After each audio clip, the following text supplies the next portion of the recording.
What's up everybody, it's Graham Stephan, and welcome back to the channel. Today, we're diving into the fascinating and sometimes confusing world of retirement tax strategies. Specifically, we're going to be taking a look at some of the strategies that high net worth individuals like former President Donald Trump have been known to use. Now before we get started, I have to put on my disclaimer hat for a minute. I am not a tax professional and this video is not financial advice. It's for educational purposes only. Your situation is unique, and you should always consult with a qualified tax advisor to figure out what's best for you. That being said, understanding the strategies that wealthy people use can give you some valuable insights into how to potentially minimize your own tax liabilities and keep more of your hard-earned money working for you, especially in retirement. So, whether you're just starting to think about retirement or you're already there, stick around because this video is packed with information that could save you a ton of money in the long run. Let's get started.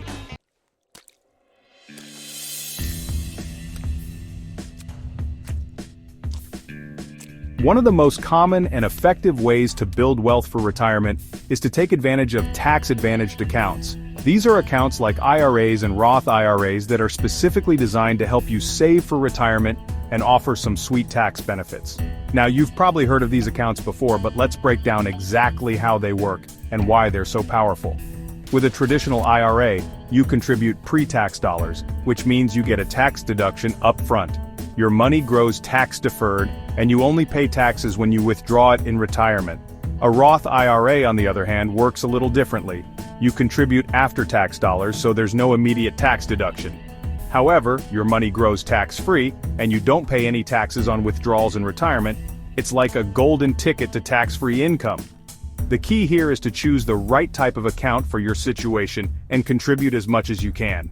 The sooner you start, the more time your money has to grow, and the more you'll benefit from those tax advantages.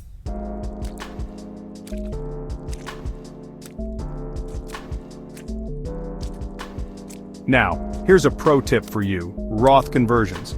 This is a strategy that many wealthy individuals, including potentially Donald Trump, use to further minimize their tax liabilities. A Roth conversion is basically taking money from a traditional IRA and converting it to a Roth IRA. Why would you do this? Well, remember how I said you pay taxes on withdrawals from a traditional IRA in retirement? With a Roth conversion, you pay those taxes up front at your current tax rate. If you expect to be in a higher tax bracket in retirement, this can save you a lot of money in the long run. Of course, Roth conversions aren't for everyone, and there are some things to consider like your current income, your future tax bracket, and any potential penalties. But it's definitely a strategy worth exploring with your tax advisor. Remember, the name of the game here is to be proactive and strategic with your retirement savings. By utilizing tax-advantaged accounts and considering strategies like Roth conversions, you can potentially keep more of your money and enjoy a more comfortable retirement.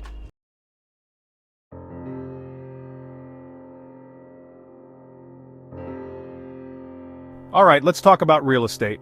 It's no secret that Donald Trump has made a significant portion of his wealth through real estate, and for good reason. Real estate offers some incredible tax benefits that can help you build wealth and reduce your tax burden. One of the biggest advantages of real estate is depreciation. Now I know what you're thinking. Graham, buildings don't really depreciate, they appreciate in value. And you're right, in most cases they do. But the IRS allows you to deduct the cost of the building over time, even if it's actually going up in value. This is a huge benefit because it allows you to reduce your taxable income without actually spending any extra money. It's like getting a free pass from the IRS, and the best part is, you can use this depreciation deduction to offset other income like your salary or income from other investments. So if you're looking for a tax-efficient way to invest your money, real estate is definitely worth considering.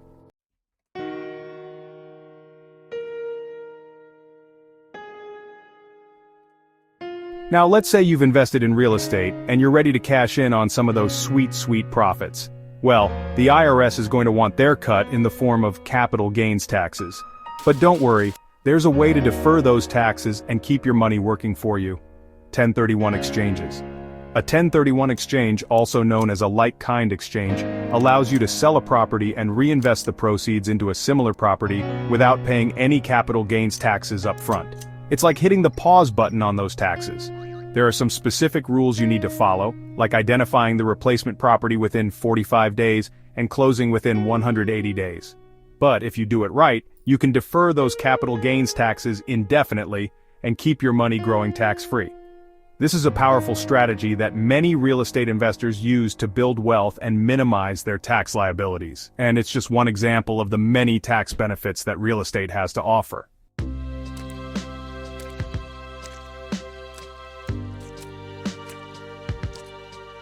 Now let's talk about charitable giving.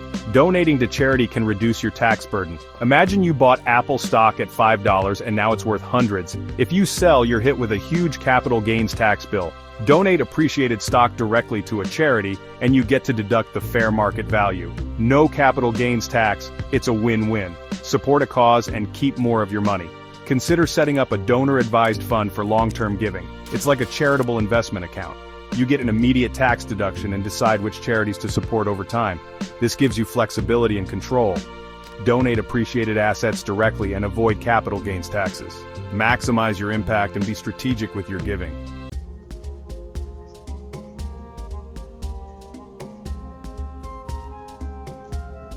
For those of you with substantial wealth, think generational wealth family foundations are where it's at. Think of them like your own personal charity fund, but with your family's name on it. You contribute assets, and the foundation uses those funds to support the causes you care about. It's a legacy move, folks.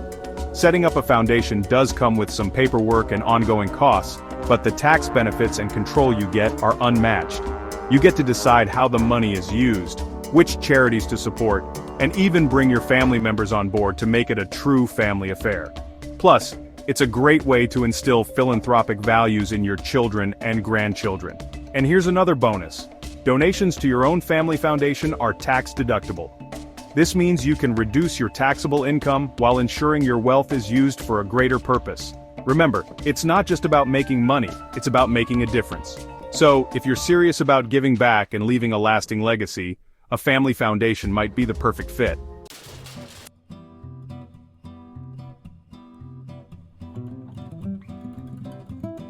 Alright, let's talk about trusts. I know it sounds complicated and maybe even a little bit intimidating, but trust me, understanding trusts is crucial, especially for generational wealth. You've worked hard for your money, and you want to make sure it's protected and passed down effectively. Think of a trust like a safe deposit box for your assets. You create the trust and put your assets inside, like real estate, investments, or even cash.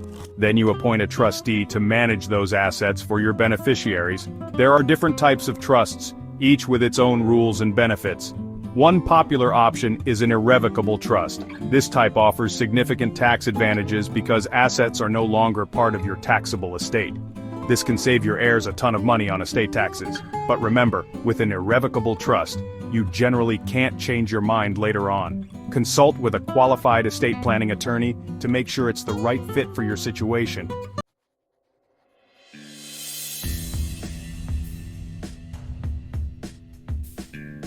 Now, if you're looking for a more advanced trust strategy, let me introduce you to the GRAT, or Grantor Retained Annuity Trust. This one's a bit more complex, but stick with me because it can be a powerful tool for minimizing taxes when transferring wealth. Here's the gist. With a GRAT, you transfer assets into the trust and receive fixed payments for a set period.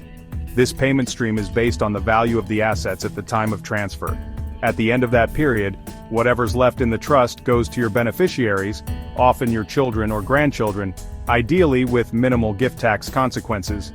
The beauty of a GRAT is that if the assets in the trust grow faster than the IRS-determined interest rate, any growth above that rate is passed on to your beneficiaries essentially tax-free. It's like giving your heirs a head start on their own wealth-building journey.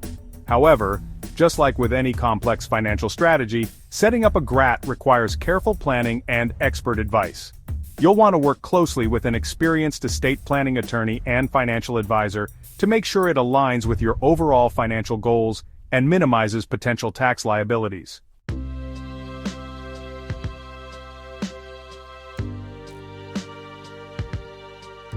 Alright, let's dive into the world of business structures, specifically pass-through entities. Now you might be thinking, Graham, I thought we were talking about retirement, not starting a business. And you'd be right, but hear me out because this is important even if you're not a full-time entrepreneur.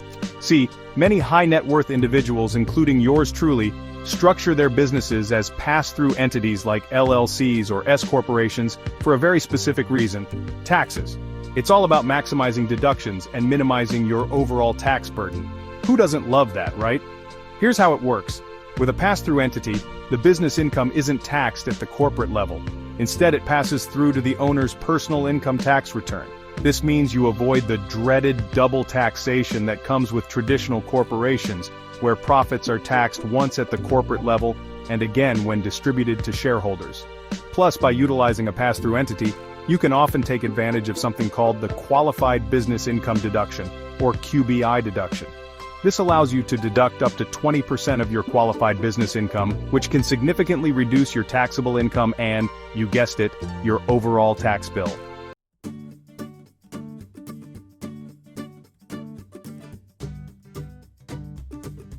Let's talk about the LLC, or Limited Liability Company. It offers liability protection and tax benefits. Your personal assets are protected from business liabilities. Plus, LLCs offer tax flexibility. Consider forming an LLC for your business. It's simple, affordable, and protects your future.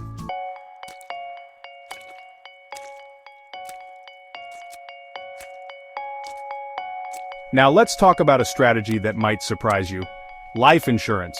I know what you're thinking. Isn't that for leaving money to your family when you die? And yeah, that's the basic idea. But for someone with a massive estate, life insurance can be a powerful tool for tax-free wealth transfer. The death benefit goes to your beneficiaries tax-free. The IRS doesn't take a dime. It's like a tax shelter with peace of mind. Just make sure you choose a reputable insurer.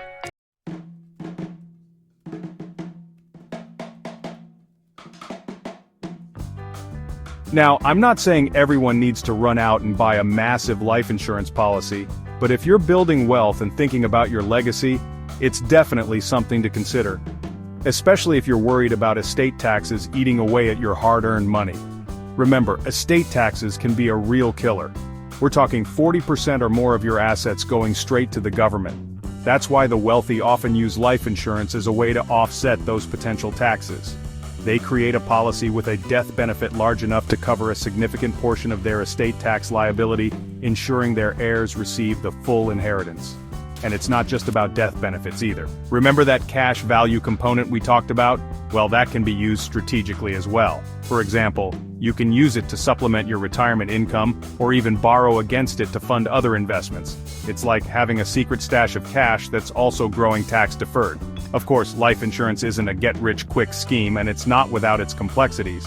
You need to make sure you understand the different types of policies, the costs involved, and the tax implications. But when used correctly, it can be a powerful tool for building and protecting your wealth.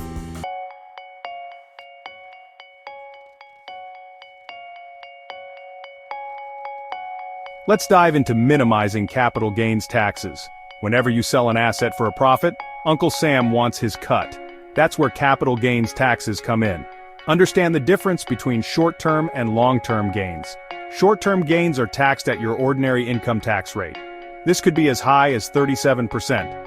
Long-term gains are taxed at a much lower rate, typically 0, 15, or 20% depending on your income. Holding investments longer can save you a lot in taxes.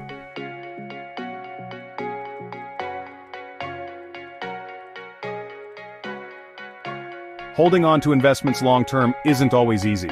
The market goes up, the market goes down, and sometimes you need to free up cash.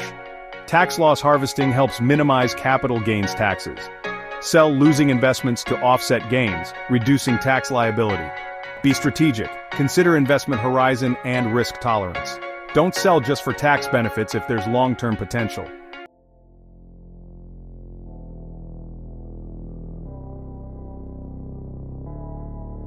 Alright, let's talk about a tax strategy that's often overlooked but can be incredibly impactful, especially for retirees' residency planning. Now, when most people think about taxes, they think about federal income tax. And yeah, that's a big one. But don't forget about state taxes. Depending on where you live, state income taxes can take a significant chunk out of your earnings. We're talking 10%, 12%, even 13% in some states. That's huge.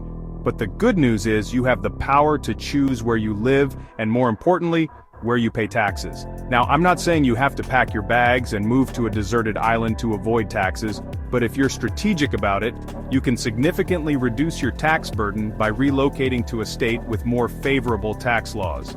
And for retirees living on a fixed income, those savings can make a world of difference. Take Florida, for example. No state income tax, no estate tax, no inheritance tax. It's like a tax haven right here in the US. And it's not just Florida. States like Texas, Nevada, and South Dakota also have no state income tax, making them attractive options for retirees looking to keep more of their hard-earned money.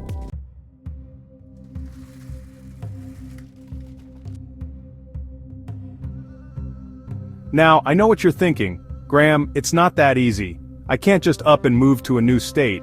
And you're right, it's not always a walk in the park. There are a lot of factors to consider, like family, lifestyle, and of course, the cost of living. But here's the thing, residency planning is a long game. It's not about making a rash decision overnight. It's about thinking ahead, planning for the future, and putting yourself in the best possible position to minimize your tax liability in retirement. Start by researching different states and comparing their tax laws. Look at things like income tax rates, property taxes, sales taxes, and even estate and inheritance taxes. Consider your overall financial situation, your retirement goals, and your desired lifestyle. And remember, it's not just about taxes. Think about the cost of living, healthcare options, access to amenities, and overall quality of life. You want to choose a state that aligns with your values and provides you with the best possible retirement experience.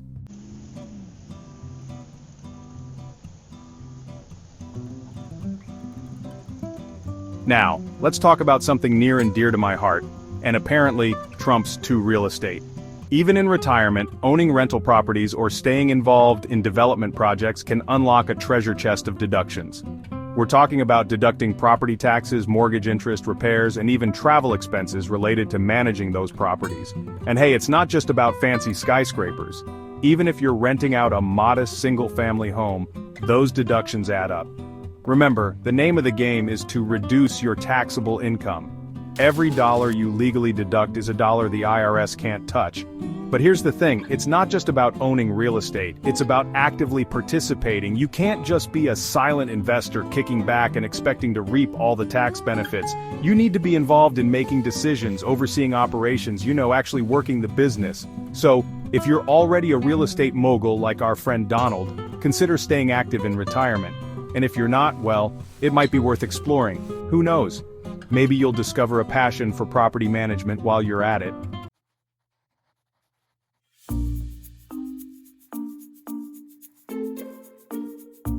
Real estate isn't the only game in town when it comes to business deductions in retirement.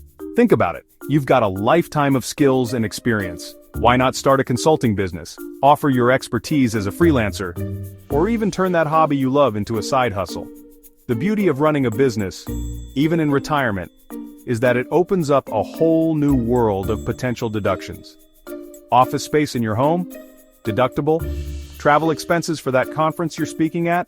Deductible. Fancy new laptop and software? You guessed it, deductible. But remember, just like with real estate, you've got to treat it like a real business.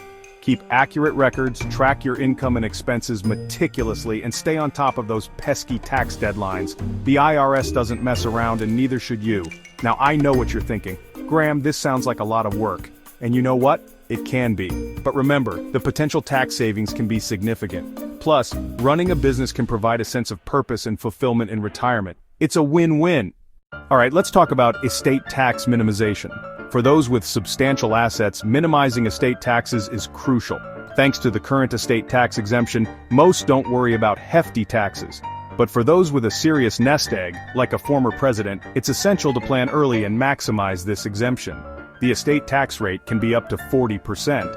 So, explore strategies to minimize your estate tax liability.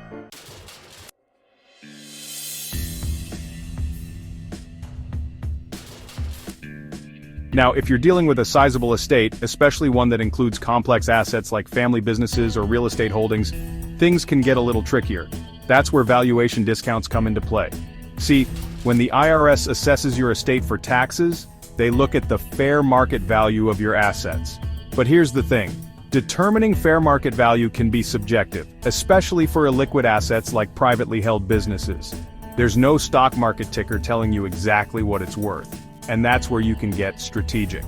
By using valuation discounts, you can potentially reduce the taxable value of your estate. For example, let's say you own a family business. Because it's not publicly traded, there's a lack of marketability. It might be harder to sell than, say, shares of Apple stock.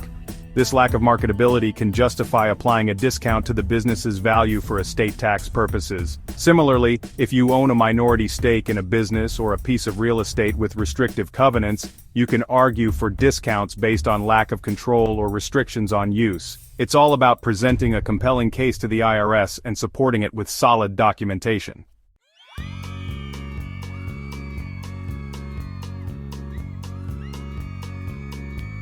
And there you have it. A comprehensive look at some of the tax strategies that might be employed by someone like Donald Trump in retirement. Remember, these tactics require careful planning and the advice of skilled professionals like experienced CPAs, estate planning attorneys, and financial advisors. Don't try this at home, folks. Tax law is complex and constantly evolving. What works for one person might not work for another. Always consult with a qualified professional before making any major financial decisions. If you found this video helpful, don't forget to like, subscribe, and hit the notification bell for more insightful content. See you next time.